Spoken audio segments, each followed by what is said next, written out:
Hi. SYNTAKT is a hybrid synth, groovebox, and sequencer. It has 8 digital drum and synth tracks, 3 analog drum and synth tracks, and 1 analog cymbal track, master delay and reverb effects with another analog effects track, which includes drive, filter, and an amp.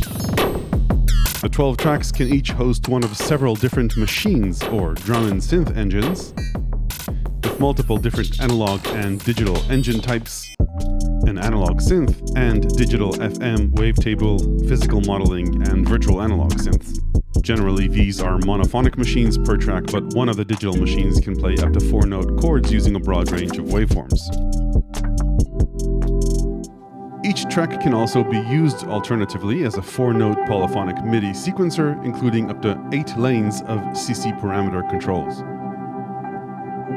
In this video, I'll take a look at the new machines, the analog effects, as well as a new bit of performance functionality called trig modifiers and folded scales.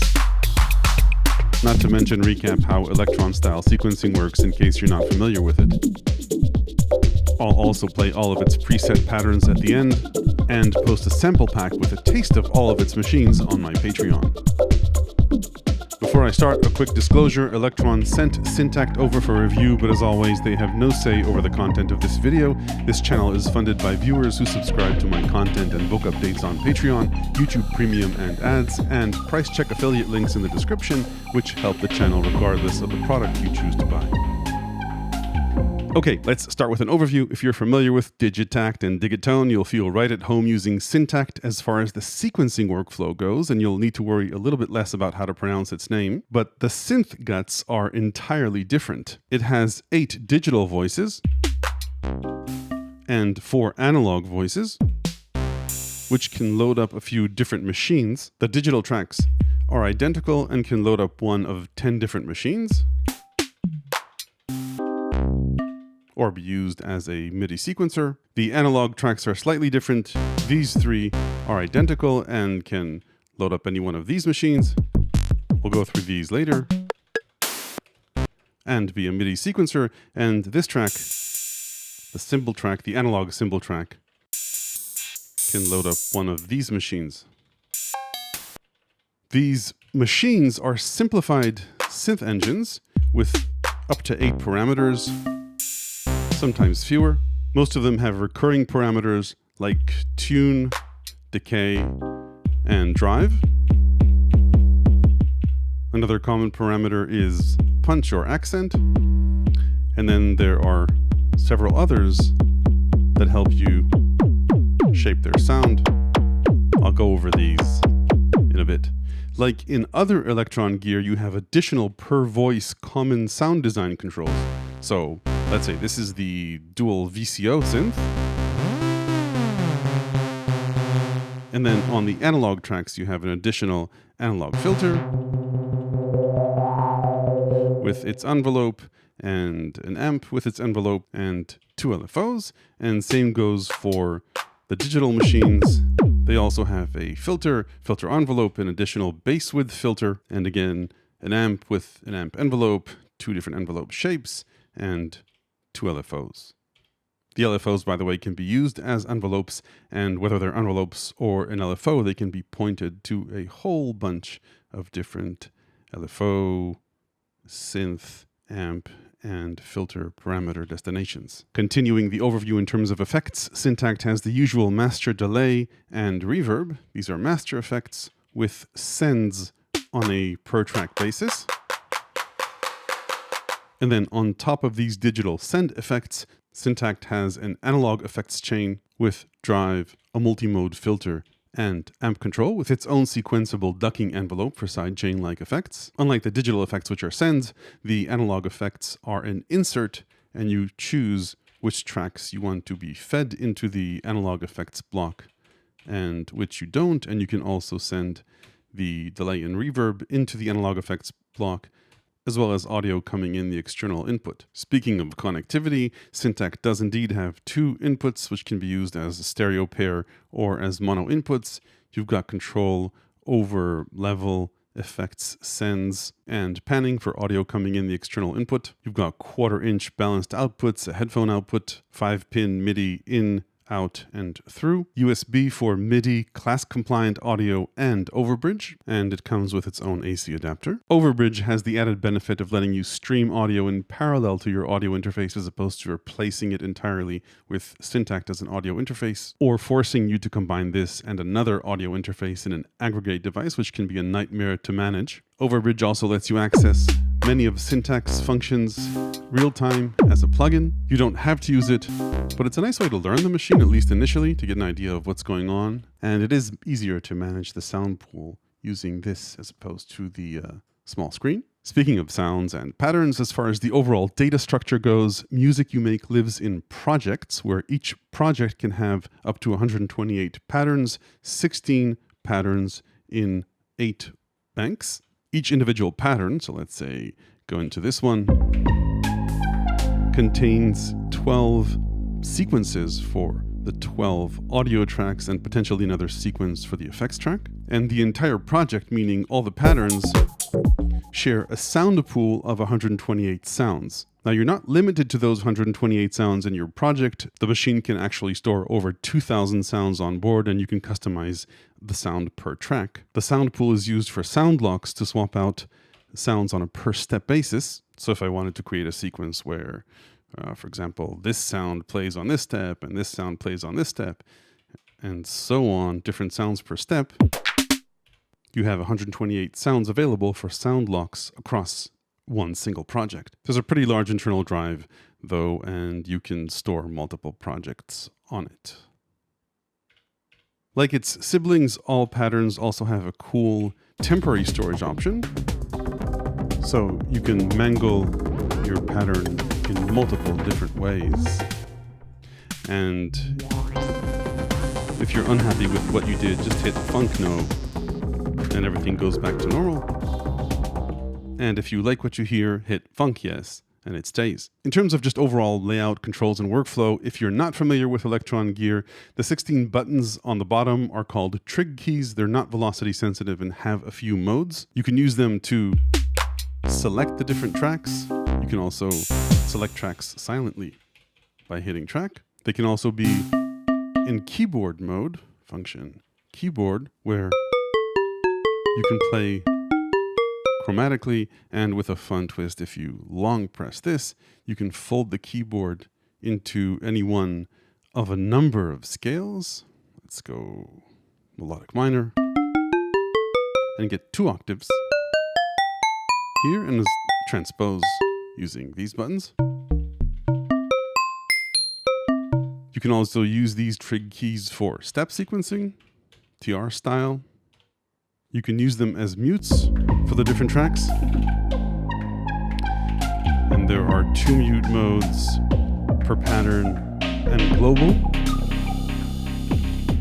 Global muting persists as you move between patterns. Double tap stops the sounds. And you can also use these to select one of 8 banks, either banks of patterns, or if you're looking for sounds, then banks of sounds. You hit No to exit menus and Yes to select. Function acts as a shift for these commands under the buttons. So say to access the reverb, delay, the mixer. Double tap lets you access the machine here, which is a nice shortcut. One totally new use for the trig buttons are these 4 trig modifiers or performance modifiers. They have 4 different modes as retrigs or note repeats. And these are configurable to play tracks in different velocities.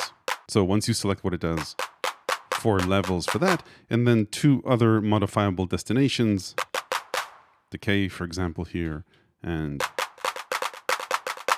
delay send. You customize these, by the way, using the modifier setup. So hit function up, choose the destination, then choose the 4 levels for each of the buttons. As you may have figured out, these encoders control the 8 parameters on the screen. You can press and turn for coarse adjustments, and function turn, I think, is even coarser adjustments. And then on the left side of the screen, typically you've got the track level, the current track, so you can always figure out where you are, and then the pattern bank and pattern number. Sometimes there's more than one page of parameters. You just tap a couple of times to access them, or maybe 3 times, I think, for the mixer. And if you're unclear about what a parameter does, for example, I always forget what A, E, and R does when you touch a parameter, you get its full name on the screen. Okay, so that's it for this slightly long overview. Let's dive in a bit deeper and start by listening to the different digital and analog machines. Like I mentioned, the 8 digital tracks have access to one of each track, one of 10 different machines. Let's go through these. Let's start with bass drum modern.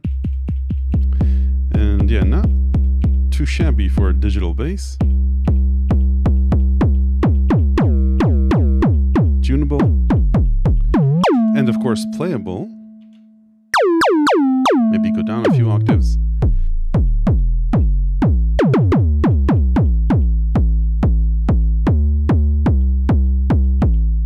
Then you've got 2 snares.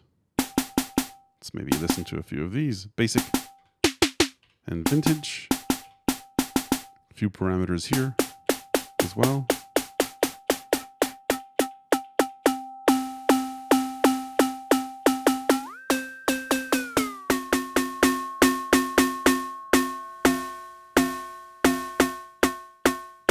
Let's go for the other one, vintage.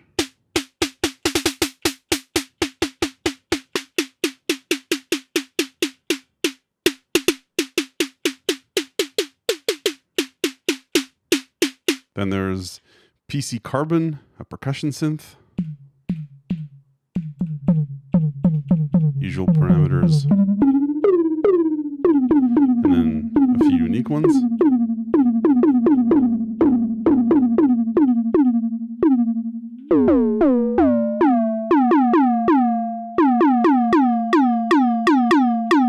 Pretty diverse there. Punch is typically a compressor-like accent. Then there's a clap machine.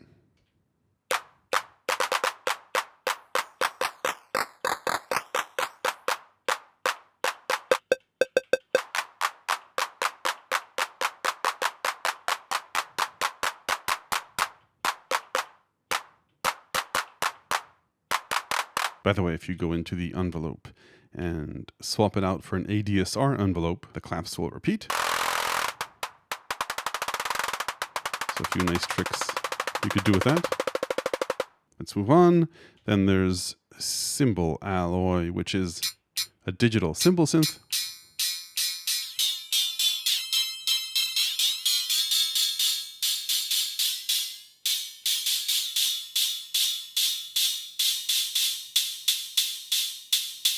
Next up is the Bits synth. Now, the name is a little bit misleading. This is actually a virtual analog synth with 2 oscillators and a noise generator. So you have control over the balance of the oscillators and the noise. You can detune the oscillators in relation to each other, change their waveform. And yes, this has PWM with an LFO. And you can, of course, go ahead and shape this, say, with a filter if you wanted. Keep this open for now. Anyway, so that's the virtual analog side of synth bits, but the bits part comes with a sample rate reduction option, cool animations here. And probably winner for best or coolest animation is the bit reduction. So virtual analog and virtual Sega combined in one. Next machine is the very interesting chord machine or chord synth. So this is a 2-in-1 as well. It's both a wavetable synth and a chord generator. You can reduce it down to a single oscillator and then play with the wavetable position. And you can, of course, modulate this as a destination with an LFO, or the LFO as an envelope. And then if you play with balance, it adds more notes to the chord. And and then starts to apply inversions.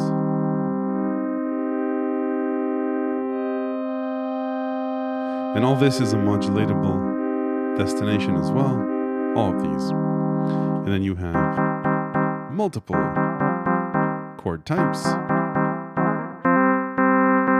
38 of them.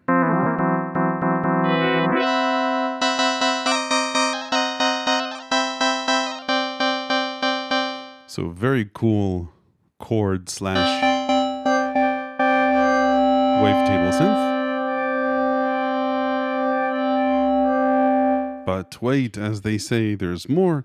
Next up is the tone synth, which is an FM synth. This is a very nice dual oscillator or dual operator FM synth.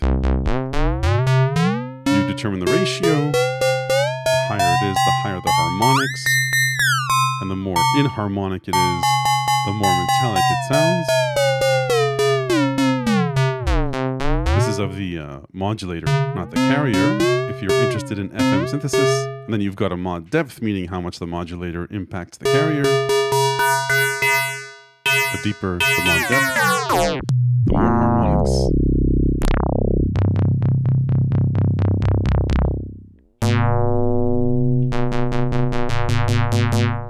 And if you stick to harmonic ratios, then it will sound like this. And there's feedback, which introduces noise, or cleaner sounds without feedback. You can play this with an external keyboard, of course. And then the mod envelope changes mod depth over time.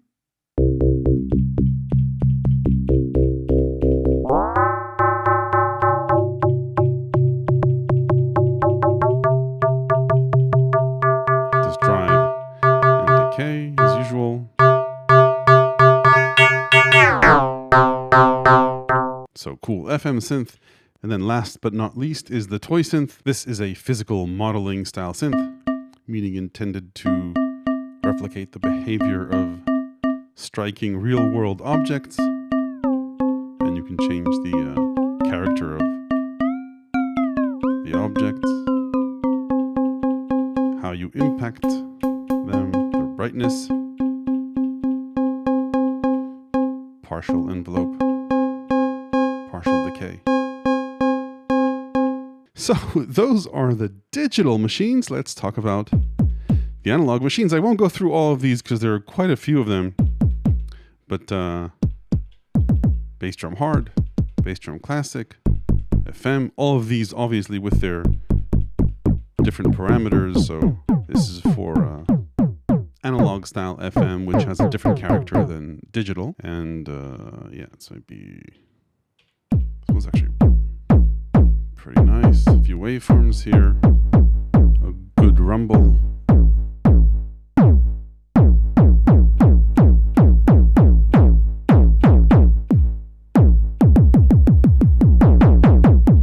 Let's try the silky bass drum.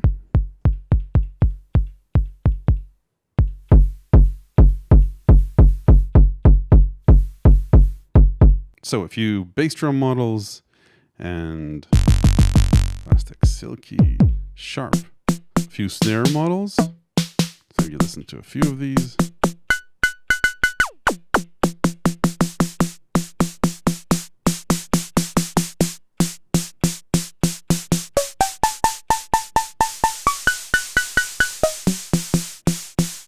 So for analog snare drum models, then a couple of rim shots.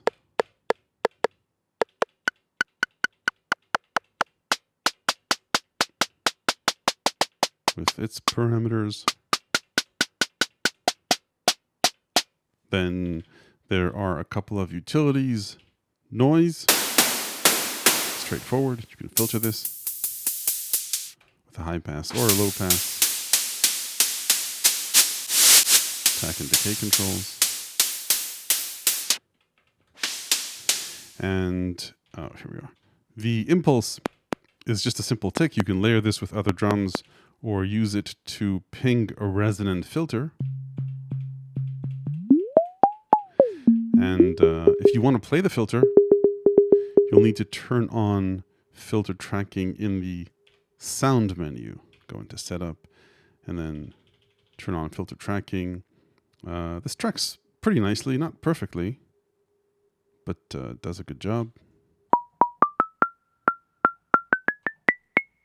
And then last but certainly not least, for these 3 analog tracks, remember up until now we've been looking at analog machines for these 3 tracks. We'll get to the simple track in a bit. Anyway, the dual VCO, super cool and nice.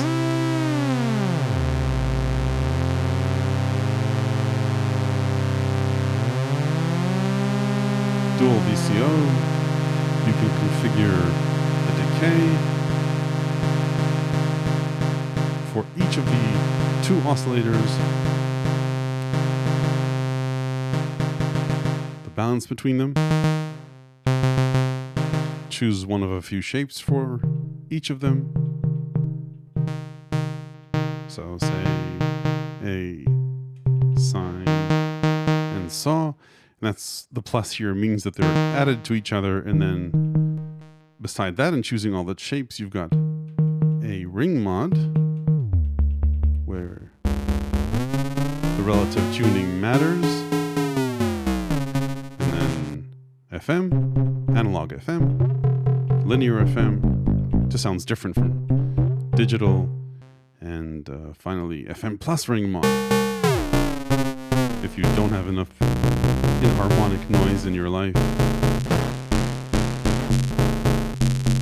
And you can, of course, filter this later on and maybe calm this down a bit. There's also a nice pitch envelope here.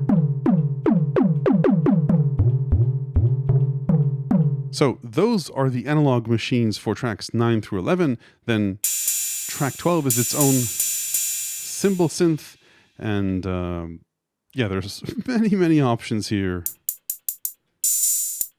A closed hat synth, an open hat synth, metallic, basic, all of these with their own parameters. Sometimes not many, but in other cases there are more. I think here, for example, a few more parameters.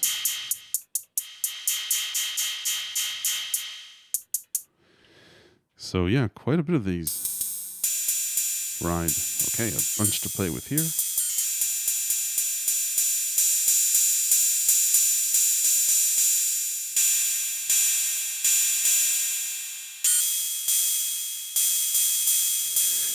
Cool stuff. So those are the symbol machines.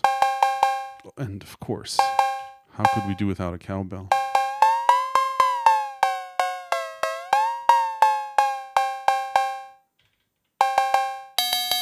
It's even a metallic one.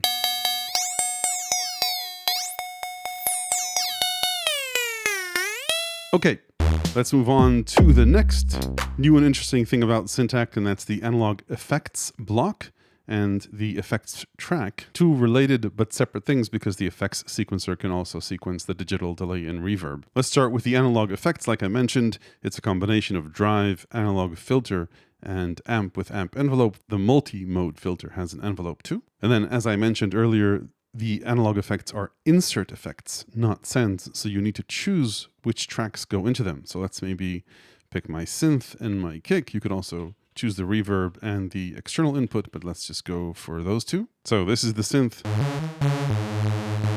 going through the effects and not going through the effects. Now I haven't applied much drive to it, so let's maybe add that, go into here. Drive, filtering, resonance. There are a few filter types.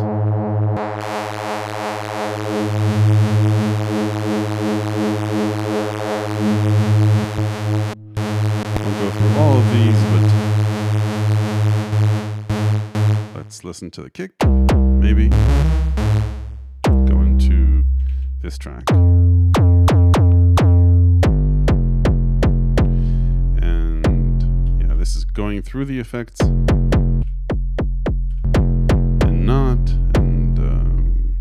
Maybe not do a high pass filter here. Let's go for this.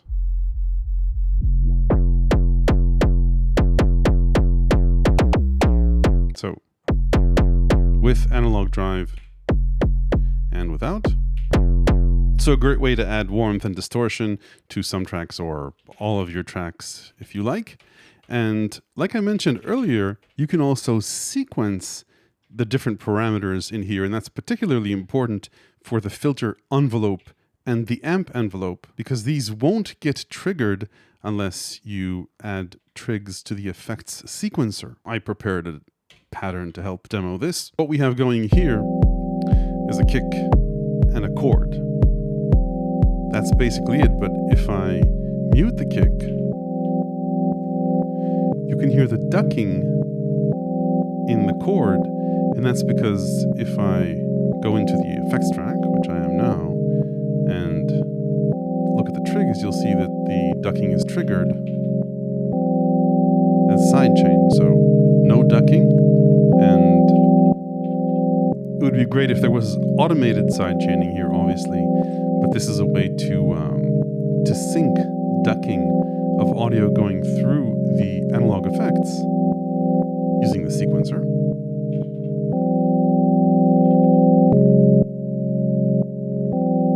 And get all kinds of rhythmic effects. And you can play with this envelope, make it shorter.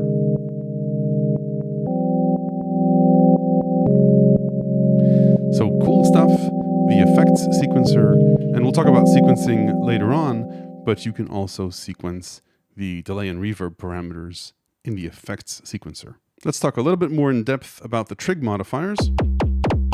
These have two modes. So remember, there are 4 modifiers. One of them is a retrigger, and there are different retrigger speeds.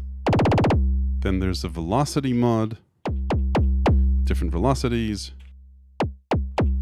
different decay by default, and different delay sends. Now, like I mentioned, these can be configured. So if I didn't like this going to the delay send and I wanted it to go to, any one of these destinations, it could be panning, it could be reverb, for example. So now pressing each of these will have a different reverb tail. And I didn't mention this, but you can also customize the velocities and customize the retrigger rates.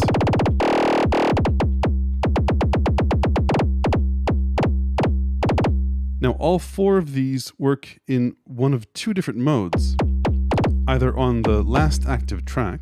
So say if I wanted hi-hat repeats,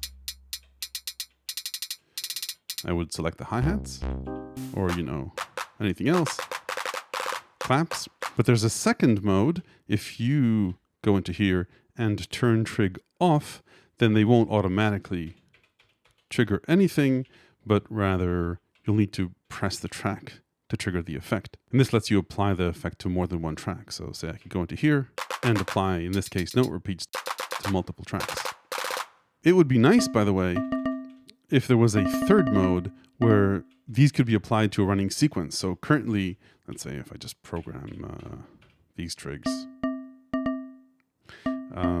then once I return here, these don't apply to the sounds as they're playing. It would be nice if you could use these, say, to transpose a pattern or to apply different other effects to trigs as they're playing. Okay, so up until now, I've covered everything you need to know about SYNTAKT in relation to its Elektron siblings. From this point on in the video, I'll briefly cover the sequencing aspects of SYNTAKT, which are pretty much identical to Digitakt and Digitone. So if you're familiar with those, feel free to skip ahead. Otherwise, let's dig in. So like I mentioned earlier, music lives in different tracks and sequences per track, where all these sequences for each of the tracks live in patterns. And if we go back to an empty pattern, these patterns can be up to 64 steps long, and you can configure that in the page menu. And they can either be all patterns the same length, or you can have a different length and scale, meaning a different length and speed per track. So let's keep this simple, say with 16 steps, but go with different length and scale choices per track. So as I choose the different tracks, for example, I could choose that track 2 maybe run a bit slower at half the speed. It goes up to double speed, by the way. Say half the speed, and I can have it be longer or any number of steps, 5 or 6 steps. You can also choose the steps like this. And that if you choose different lengths and different scales, then tracks will start to get out of sync with each other. You can choose a maximum length after which all the tracks will reset. And this goes above 64 because it can potentially be any number. Yeah, this goes pretty high. Anyway, let's keep things simple for the sake of the demo. Regardless of the pattern scale, you can only have up to 64 steps per pattern.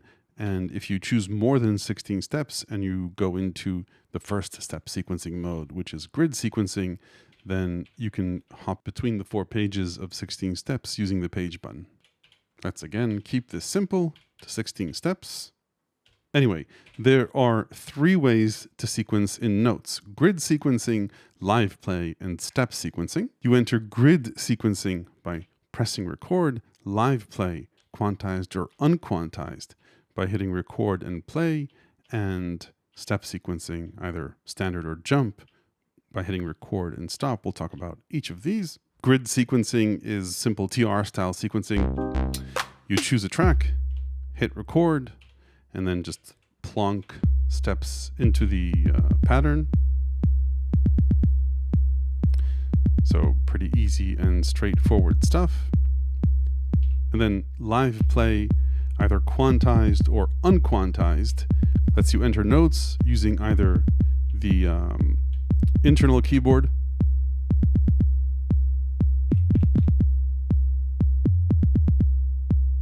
or an external keyboard. And then step sequencing, let's maybe start with a single note. So step sequencing works nicely for melodies. Let's start with standard. Then I can do this either, again, using the onboard keyboard or an external one. So the idea is you choose the step you want to start step sequencing from, then hold function, then simply enter a pattern. And you can see it move forward as we enter notes. And we have a sequenced pattern. I didn't say anything about it being good. You can use step sequencing, by the way, to sequence multiple tracks per step as long as you hold the buttons as you enter a new step. And the advanced mode, the jump mode, lets you enter notes that are longer than just one step. So that's note sequencing. Let's talk about automation. When we just entered these notes into this track, we actually automated the pitch of each of the steps. And you can tell if a parameter is automated, if it's inversed. Otherwise, it's just the default value of the track. These are also called parameter locks, and we could now go ahead and change this for every step. By the way, you can preview a step by holding the step and pressing yes. So let's say that I wanted for this step to have a different waveform, and maybe, why not? Let's make it a different chord. So now these 3 parameters are automated. I could preview that, and it would sound horrible, but it would sound like this. To remove automation, by the way, you just press these buttons. You could also live record automation.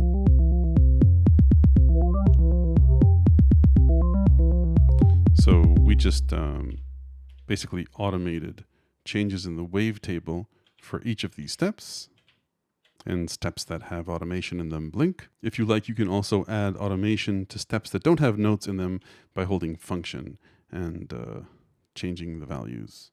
So that's basic sequencing. Let's talk about a few advanced sequencing topics and some sound design parameters. One of the fun aspects of Elektron sequencers are the trig conditions. So by default, you've got probabilities on a either per track basis or per step if you parameter lock this. Anyway, so now I'm playing with the probability of this hi-hat triggering. And And there are a few other probability or trig condition options that are accessible if you hold the step. So let's maybe keep this simple and just have these 4 steps. So if I hold the step, you get access to a bunch of different trig conditions. Fill will only play a note if you press the fill button, and not fill will do the opposite. Pre will trigger a note if the previous note was triggered. NEI will trigger based on a trigger in a neighboring track. First will trigger or not only on the first loop of a track. And then you can set a trigger on the first of every 2 loops, second of 2 loops, 3 loops, 4 loops, and so on. You can choose whether the LFO and filter envelope trigger on a step or not. And for the effects tracks, you also get to trigger the ducking envelope. Then, like I mentioned, the synth parameters are different per machine. The filter parameters are identical. For the digital machines, you also have a bass width filter. So say you could cut the lows and still mess around with a resonant filter if you wanted. This will be more evident probably on an analog track. The filters for the analog tracks are analog, pretty nice, and they have a filter envelope, positive or negative, depth, and a full ADSR envelope for that. The filters, by the way, are multi-mode filters. They've got bandpass, high pass, notch, and a few other options. We won't go through all these. So that's pretty much the filters. There's no bass width filter for the analog tracks. And then the amp envelopes, you've got one of 2, ADSR or ASR. And you can choose to route tracks through the analog effects block through here as well. So with analog drive and without, with is cooler. Though remember, there's drive in the machine too, but yeah, why not have both? Then you've got the LFOs. Let's maybe disable the filter envelope just so it's clearer to hear what the LFO does, and also remove some drive. Okay, so the LFOs, you've got destinations, a preview of destinations, by the way, as you scroll through these. So let's say if you want to change tune, where are you at? Synth tune. Here we are. So we can select this, choose depth, speed multiples, different shapes.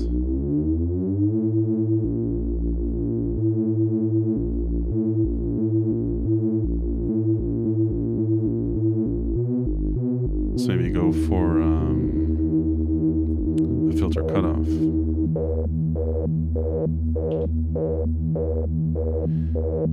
And sample and hold is cool.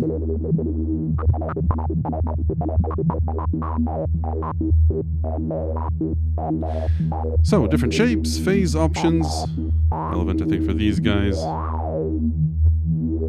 And then different modes, including an envelope mode, one shot or half mode, half an envelope. So you basically get another envelope to multiple destinations. The trigger's only once. Let's zero that out.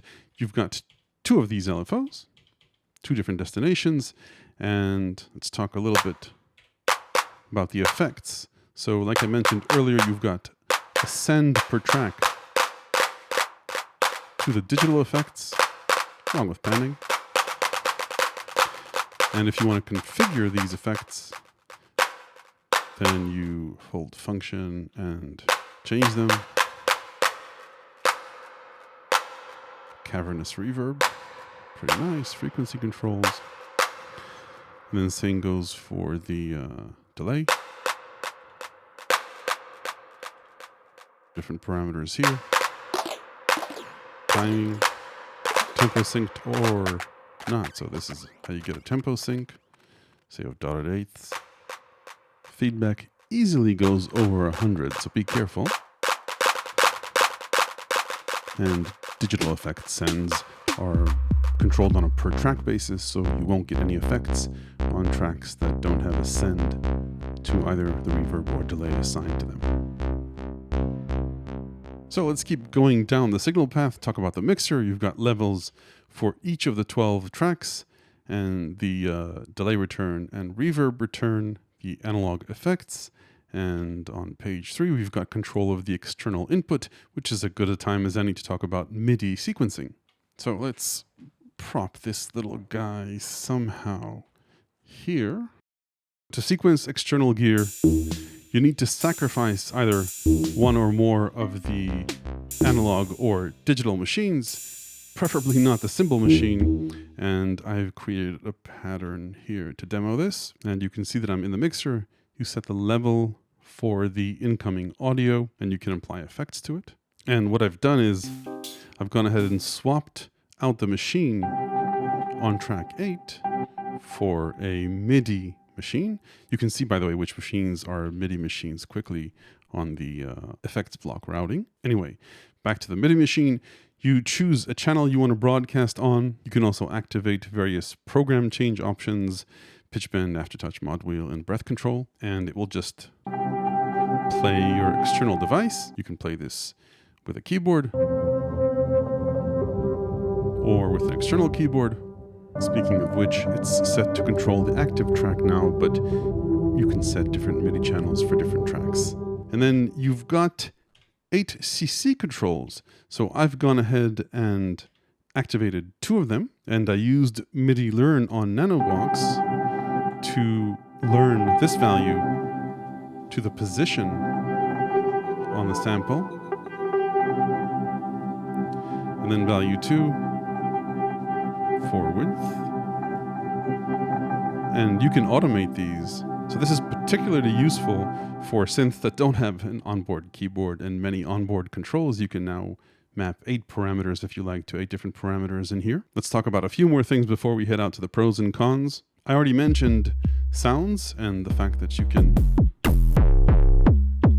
preview and load them up. You can't load up digital sounds into the analog tracks or vice versa, and the cymbal sounds only load up into the cymbal track. Same goes obviously for sound locks. Remember, preview sounds using function and yes. And this comes with hundreds of pretty good sounds. And once you find something you like, just hit yes to select it, and you've loaded up the sound. If you're using an external keyboard, there are additional sound design options you should be aware of. We talked about filter tracking. You can respond to velocity, modulation, or aftertouch. So let's say that I wanted to respond to aftertouch, and you can see me pressing down on the button, and this goes up and down. So I could choose any one of 4 destinations. Let's maybe go for filter cutoff and choose a mod depth. So I now have aftertouch control over the filter cutoff. And you can now save this sound as a new sound, if you like, into the global sound bank, and that will be available to any of your projects. Let's talk about a few other fun combos. Holding track is the control all. That lets you control any parameter across all the tracks. Say, filter cutoff. And yeah, it could be unexpected results, so you can always hit no if you're still holding track, or funk no if you left it, assuming you had previously saved the pattern to the temporary area like we discussed. You can choose a parameter page and then hold it and press yes to randomize everything. And using no will reset it. Copy, clear, and paste work contextually based on where you are. You can also clear the parameters by holding this. And then one final important combo. There's no song mode here, but if you press pattern and then hold a pattern, then keep holding it and press additional patterns, you can create chains with even repeats of patterns. Yeah, I hit that and that and that. And so now we're going to hear this pattern playing a chain.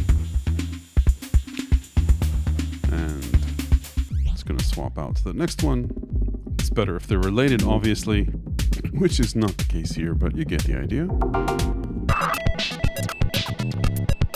So that is pattern chaining. That's SYNTAKT. Let's talk about its pros and cons. These are obviously just my opinion. Please do chime in the comments section with yours. On the pros side, if you like to sculpt your own sounds as opposed to scrolling through sample directories, not that samples are a bad thing, SYNTAKT will be a synth heaven for you. Sure, the synth engines are slightly simplified, but that can be seen as a pro and not a con, meaning that they're easy to use and understand, and you've got a broad variety of machines to choose from.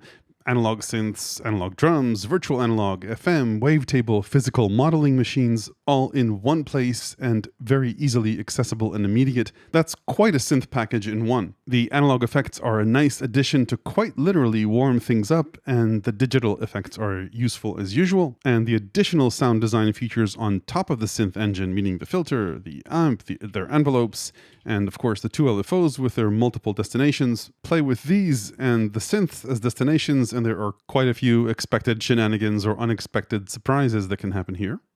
The new performance features, meaning the modifiers and scales, are a nice touch and add flexibility. The audio inputs are always nice to have, along with the ability to sequence external gear and apply effects to incoming audio. Add to that Elektron's sequencer with parameter locks, sound locks, and multiple ways to enter notes, along with overbridge and plugin control, and you've got a powerful combo for brainstorming, performance, and laying down rhythmic ideas. On the cons side, I like to separate these to hardware cons, meaning things that won't change, and firmware cons that might. On the hardware side, there are only two outputs, so if you like to process tracks separately, you can't do that with the hardware unless you hook this up to a computer. You've got all the tracks sent through USB or overbridge if you want. Next, I don't know if this can be considered a hardware or firmware limitation, but obviously it would be very nice if this had sampling and sample playback capabilities. Now you may say, well, that would be a Digitakt, but just like there's a simplified FM machine in here, it's not a full digitone, it would be nice if there was a sampler here and at the very least a sample player with a few simple machine-like controls. The next thing I wish they added, and I know it will be difficult within the constraints of the current controls, is the ability to use different sequences for different tracks from different patterns, as opposed to the current method where all the track sequences are lumped in to one pattern. So if you want a variation in just one track, you need to copy that pattern to a new slot and then make that variation, or somehow achieve a similar goal with trig conditions. Like I said, I know that's difficult within this current user interface. Another thing that would be nice if they added, particularly here where you have 12 tracks, is polyphonic sequences. I know the chord machine can play multiple notes in a chord, but it would be nice to, say, copy a machine to 4 tracks and then use this as a 4-note polyphonic synth, kind of like Digatone. Like I mentioned earlier, the trig mods are a nice start, but I'd like to see a way to impact notes in an existing sequence as opposed to just triggering their own notes. And other features I'd like to see brought in from its siblings are a master compressor with sidechain and an arpeggiator. But all in all, even as is, this is a pretty nice addition to the family, a bunch of interesting synth engines, both digital and analog, all accessible with the Elektron sequencer. This is pretty complementary to the other two. So that's it for SYNTAKT. Check out my Patreon for a sample pack that'll give you a nice taste of it. And if you like the insights in this video, there are plenty more in my ever-expanding book, also on Patreon. Hit like if this was useful, ring the bell below if you want to make sure you don't miss the next one. Thanks for watching.